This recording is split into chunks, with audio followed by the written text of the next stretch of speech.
Greg, welcome to the Red Sofa. This is a late night session that we're doing on Saturday night, and I'm with Too Many Teases, Lee and Ross. How you guys doing? Yeah, wicked. Nice to see you. Where have you guys come from today?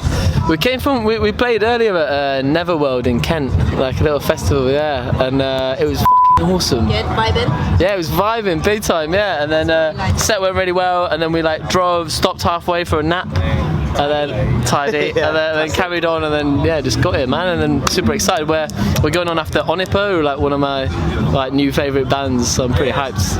Awesome. How does it feel to be going on after them rather than before them? Actually, yeah, not as good. A little bit scared. I think it's gonna be weird. There's loads of them.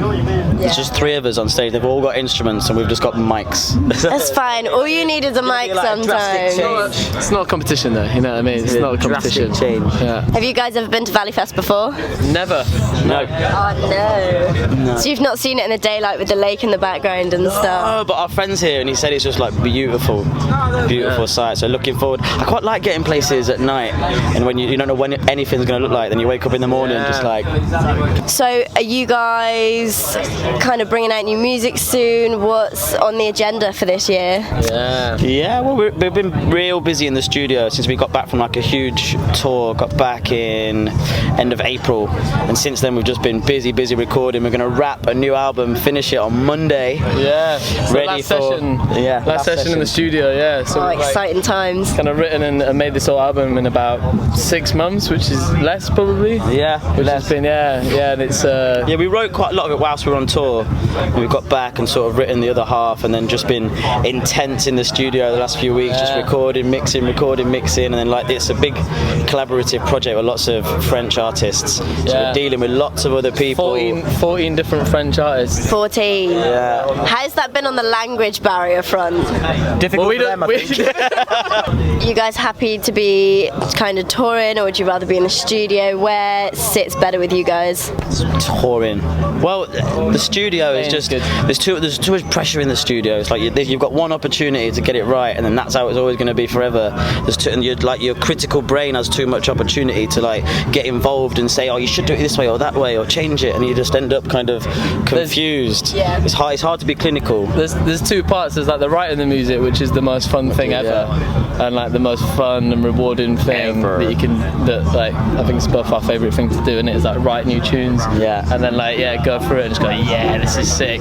And then recording it in the studio is one of the worst things, because you know it's going to be there forever. You know what I mean? So sometimes that's hard, but every now and then you get in a proper groove, and then the studio can be real fun. Yeah. So, And your voice changes day to day. You know, sometimes you just have a full voice, and sometimes you're just depends on the gigs you did at the weekend. This little boy.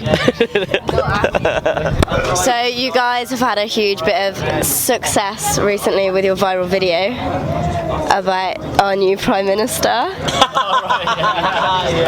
How's that been for you? What's the reaction been like? Well, it's a true story for a start, which is ridiculous. Boris Johnson moved in next to Ross in Camberwell. It's bonkers.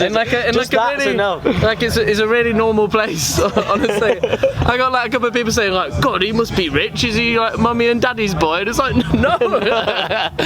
You don't fancy following him with the move to number 11 or number 9? Drag him out, maybe. No, I mean, I'd rather he stayed next door to me than be in number 10 or 11 or whatever, and not be the Prime Minister, because he's a moron, isn't he?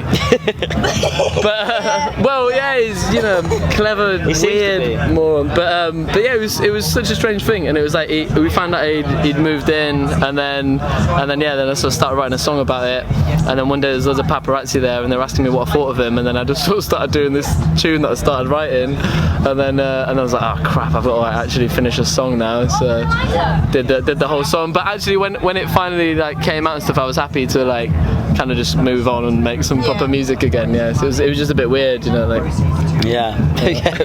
Nice odd experience. Yeah, it was so bizarre, but like if something like that is happening around you, I kind of like, especially with what we do, yeah, man. you comment on it, you start writing little bits about it. Just so happened Ross had started writing this song, and then there was the altercation, the flat, all those paparazzi were there, and the song had been started to be written, so then just did it to the paparazzi. Like, the paparazzi were like, what? Didn't try right. Like none of it was like forced at all. It just all like happened without really meaning to. You know what I mean? So we were like, we were super busy writing and recording this thing. We had no time, so there was no time to even like think about doing it. And then somehow it just sort of like all happened. Yeah. You can always make it happen.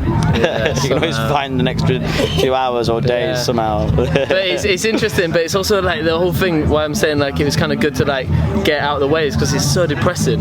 Just the whole like situation, you know what I mean, that we're kind of in, and it's like fun to like make a fun song about it. Or well, it's not that fun. It's kind of fun, and then kind of fun then gets really deep.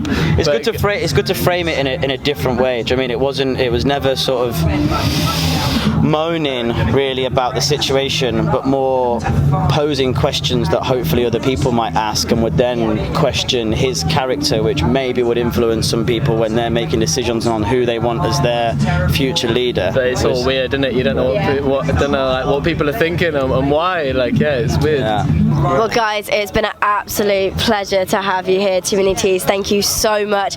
If you wouldn't mind signing our red sofa, that would be great. And we will see you on stage. Sweet. Cheers, lads. Thanks, mate.